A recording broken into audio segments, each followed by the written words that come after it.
Nu metal.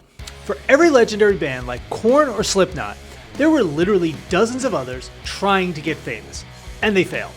Badly. These are the bands that nobody remembered, and for a very good reason. Their CDs are literally rotting and collecting dust in bargain bins in some used CD shop somewhere. And their only legacy is frosted tips and baggy jeans.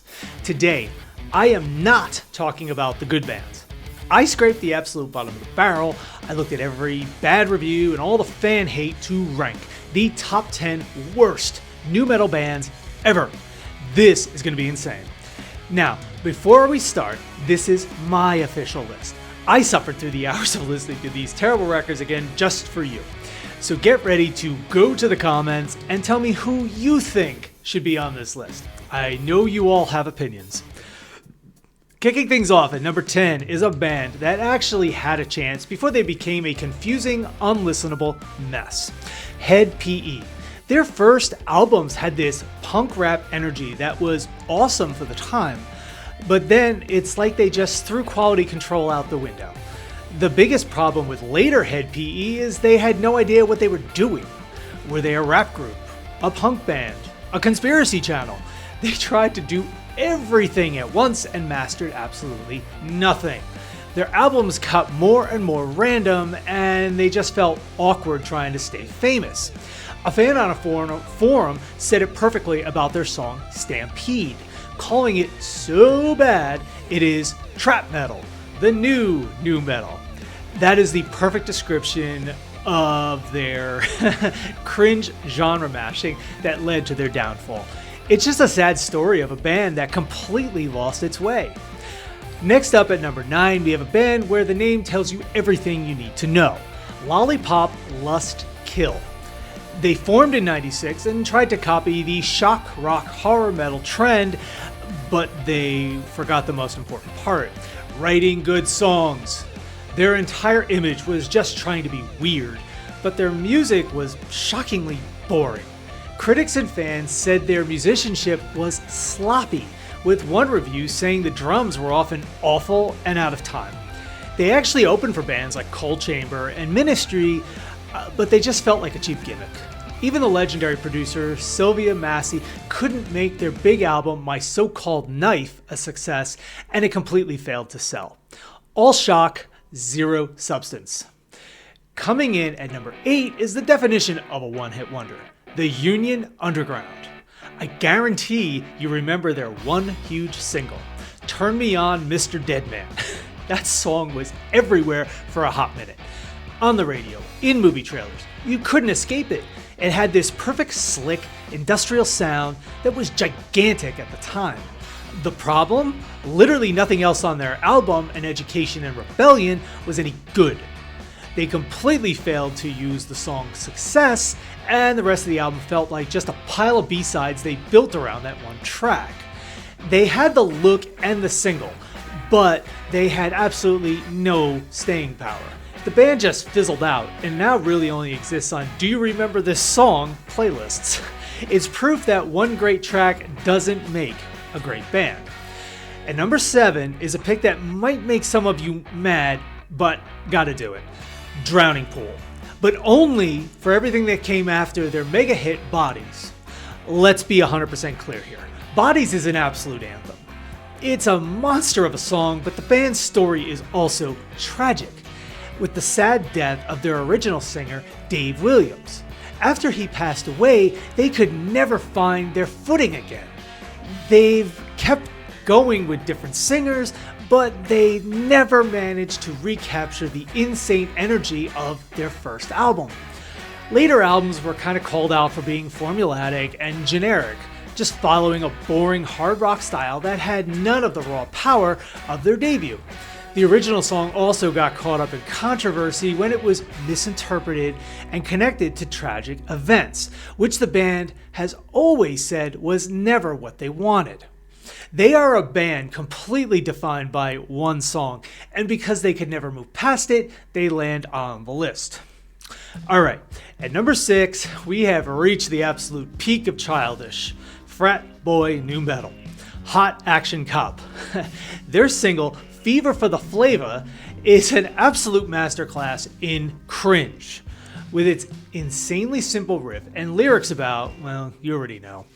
The song became a small hit because of movies and video games, but it was so ridiculous and the lyrics were so brain dead it was impossible to take them seriously. The Village Voice even called it one of the worst songs of the entire decade, describing it as a soft R-ode to screeching nonsense words that mean genitals. The rest of their music was just as terrible. A mess of funk metal cliches and lyrics that sounded like a teenager had just discovered what innuendo was. This wasn't a band. It was a novelty act, and the joke was over the second the song ended. Coming in hot at number 5 is another band that started out amazing, but then took a huge nosedive. Stained. Their early music, like the album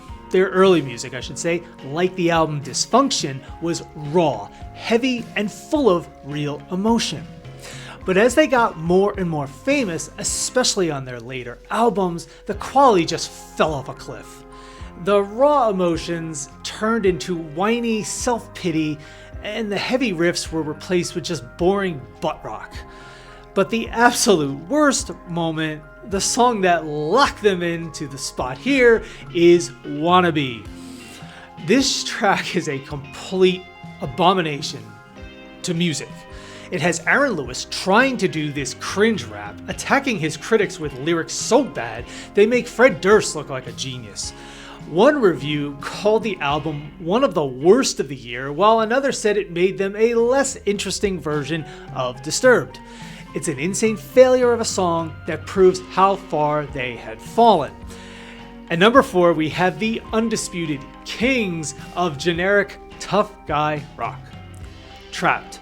Their entire career is built on one song, Headstrong, a track that was played so much it became the official anthem for every single bro looking for a fight. The song is mocked everywhere for its simple aggression, which perfectly describes everything the band has ever done. Their music is just the same repetitive, mid-tempo, angsty rock over and over and over again with just zero creativity. But the real reason Trapped is high on this list is their frontman, Chris Taylor Brown. His never-ending online meltdowns, political rants, and public fights have turned the band into just one gigantic joke, completely destroying whatever tiny shred of credibility they had. They are now more famous for being a meme than for their music, and that is the perfect recipe for a spot on my list. Cracking our top 3 is a band a lot of us used to love, but their later music had some truly awful moments. Papa Roach. Their album Infest is a nu metal classic. There is no debate about that. It's full of raw energy and giant songs like Last Resort. But after that, the quality dropped, and it was really fast and painful. They went from this raw nu metal to this polished generic rock sound, and Jacoby Shaddix's lyrics became incredibly cringy. It kind of exploded with the song Hollywood Whore. The track was supposed to be a critique of Hollywood, but to tons of listeners, it sounded like just a mean-spirited and misogynistic rant.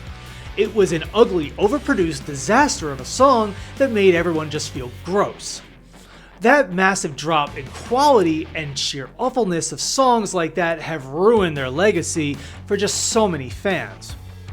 Our silver medal for the worst nu metal band goes to a group that was basically set up to fail from day one, Edema. The second they appeared, they were accused of being a Korn knockoff, and they could never escape it, especially since the lead singer, Marky Chavez, is Jonathan Davis's half-brother. But even without the family connection, their music was just not good. Critics called their first album a void of passion and a collection of repetitive, emotionally empty songs. Chavez's vocals were called whiny, and the lyrics were seen as cheesy and mediocre. While some early reviews tried to be nice, calling them a more commercial version of Korn, the fans knew what was really going on.